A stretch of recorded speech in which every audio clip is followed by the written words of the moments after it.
کر رہے تھے کہ دراصل کیا مدعا کیا ہوا ہے, مسئلہ کیا ہوا ہے, اور ایک ہی جواب آیا, وہ آیا مائنڈ سیٹ کا. اب مائنڈ سیٹ کی میں ایک سوال آپ لوگوں کی طرف تھرو کروں گی, پھر آپ لوگ کنٹینیو کیجیے گا. بیٹا تم پلیٹ مت رکھنا, بیٹا تم گلاس کا پانی بہن رکھ دے کہ تم وہیں پی کر رکھ دو, بیٹا تم آدمی ہو, تم آدمی ہو, تم رونا نہیں.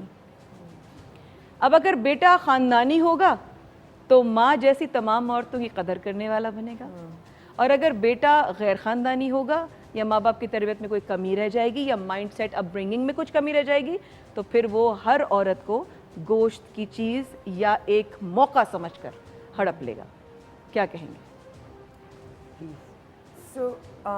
میں ایک سنگل مدر ہوں, اور میں نے اپنے دونوں بچوں کو خود ہی پالا ہے.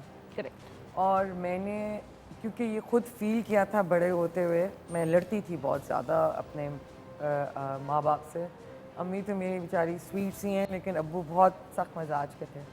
بٹ وہ ایک کلچر ہے ہمارا جو بنا ہوا تھا, اور مجھے غصہ چڑھتا تھا کہ بھائی کو باہر جانے کی کیوں اجازت ہے 12 بجے تک, اور میں کیوں نہیں جا سکتی, میں کیوں نہیں پڑھنے جاؤں. میں نے تو کہہ دیا تھا کہ میں کوئی شادی وادی نہیں کروں گی, میں باہر جاؤں گی, میں پڑھوں گی.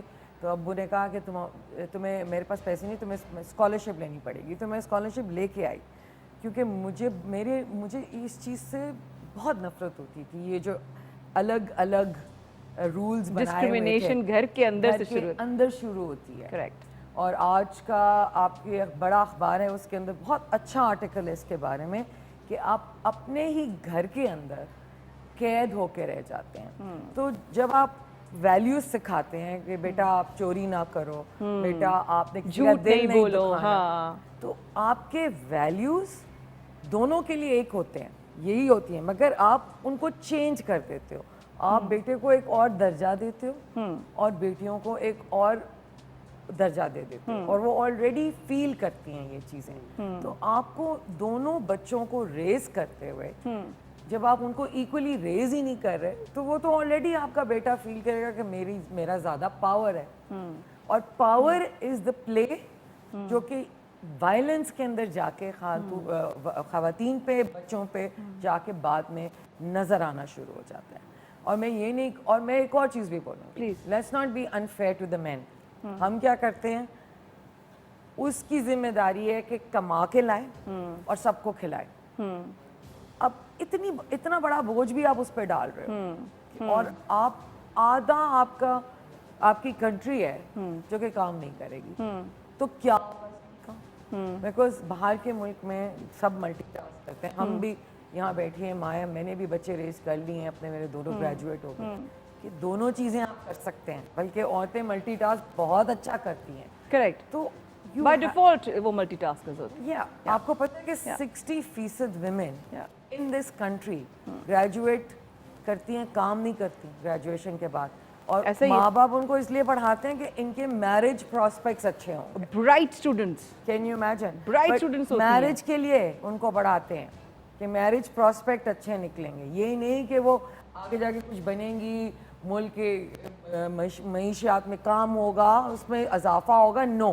تو پھر اس کا مطلب ہے کہ ہم جب ان کو بڑا کر رہے ہوتے ہیں, سربت آپ بھی ماشاءاللہ ماں ہیں, فریہ نے بھی بتایا, جب ہم ان کو بڑا کر رہے ہوتے ہیں تب ہم ان کو بتاتے ہیں بیٹا یہ گرم ہے, یا hot, it's hot, you gonna burn your hands, no don't touch, یا جوتے پہنو. اس وقت ہم یہ کیوں نہیں بتاتے, سسٹر, مدر, وومن, کیوں نہیں بتا پاتے؟ I always end up saying کہ ہمارے وہاں بات کرنے کا سلیقہ نہیں ہے, لوگوں کو بات کرنے کا طریقہ نہیں ہے. ماں باپ ہچکچاتے ہیں اولاد سے کو یہ بتانے سے کہ اگر تمہیں کوئی ٹچ کرے گا تو تمہیں اس کے لیے کیا پریپیئر کس طرح میں کرنا چاہوں گی, یا تمہیں کیا فیل ہونا چاہیے. مائیں خاص طور پہ, I know so many of my friends, مطلب ہر اسٹراٹا کی میں آپ کو بات بتا رہی ہوں کہ ایسا نہیں ہے کہ صرف یہ نیچے ہی نہیں سمجھ ہے, اوپر بھی سمجھ نہیں ہے. I remember I started talking to my child, میں نے اس کو 3 سال کی عمر سے بیڈ ٹچ کا بتانا شروع کیا کہ ہم سوئمنگ بھی جاتے ہیں, ہم ہارس رائڈنگ بھی کرتی ہیں, لوگ اٹھاتے بھی ہیں, بٹ دے شوڈ نو کہ بیڈ ٹچ کیا ہے اور گڈ ٹچ کیا ہے. اور یہ ڈسکشن جب میں اپنی دوست کے ساتھ کری تھی تو اس نے کہا ڈونٹ یو فیل کہ ان کو ڈر جائیں گے بچے. تو میں نے کہا ڈونٹ یو تھنک کہ جب ان کے ساتھ یہ ہوگا اور اگر ان کو پتا ہوگا کہ اس سچویشن میں مجھے کیا ریئیکٹ کرنا ہے, so they will be easily able to get out of that situation. اچھا, ابھی آپ نے ایک بات کی کہ اللہ نہ کرے ان کے ساتھ کبھی ایسا کچھ ہو, کوئی ایسا چیلنج آئے, کوئی چیلنجنگ سچویشن آئے. یہ موقع جو چیلنجنگ سچویشن کے آتے ہیں یہ کہاں سے آتے ہیں, جبکہ ہم اپنے اپنے ہی علاقوں میں, اپنے اپنے ہی ایریاز میں, اپنے اپنے ہی زندگی کے تمام جو ہمارا سرکل ہوتا ہے, پھر یہ تمام ہماری چیلنجز کہاں سے پیدا ہوتے ہیں؟ کہاں سے آپ کے ہر جگہ ہے, ہر جگہ اینی ایریا. 60-70% جو ریپ کیسز ہوتے ہیں یا ملیسٹیشن کیسز ہوتے ہیں بچوں کے ساتھ یا عورتوں کے ساتھ بھی ریپ ہوتے ہیں, وہ 60% آپ کے جاننے والے ہوتے ہیں. آپ کے ارد گرد بہت سارے لوگ ہوتے ہیں, ڈومیسٹک سرونٹس, نیبرز, بٹ یہاں تک کہ stepfathers, their own relatives. ہاں, آپ کے چچا, اور پھر وہ بیکاز وہ بچے کو جانتے ہیں اور بچہ اس کو ٹرسٹ کرتا ہے, تو بچے اس چیز سے وہ ان کے ساتھ چلے جاتے ہیں یا وہ ان کے ساتھ ان کا کمفرٹ لیول ہوتا ہے. مولوی صاحب is also on that list. میں ساحل کے لیے کام کرتی ہوں جو کہ چائلڈ سیکشل ابیوز میں کام کرتے ہیں, تو ان کے اسٹیٹسٹکس آپ کو یہ دکھاتے ہیں کہ یہی 60-70% لوگ ہوتے ہیں آپ کے ارد گرد. تو اس لیے بچہ جب آپ کو آ کے بتاتا ہے کہ میرے ساتھ یہ ہوا ہے, آپ کو ان کو بلیو کرنا ہوتا ہے. بہت سارے ماں باپ بچوں کو نہیں بلیو, بچے ایسی بات پہ جھوٹ نہیں بولتے. بہت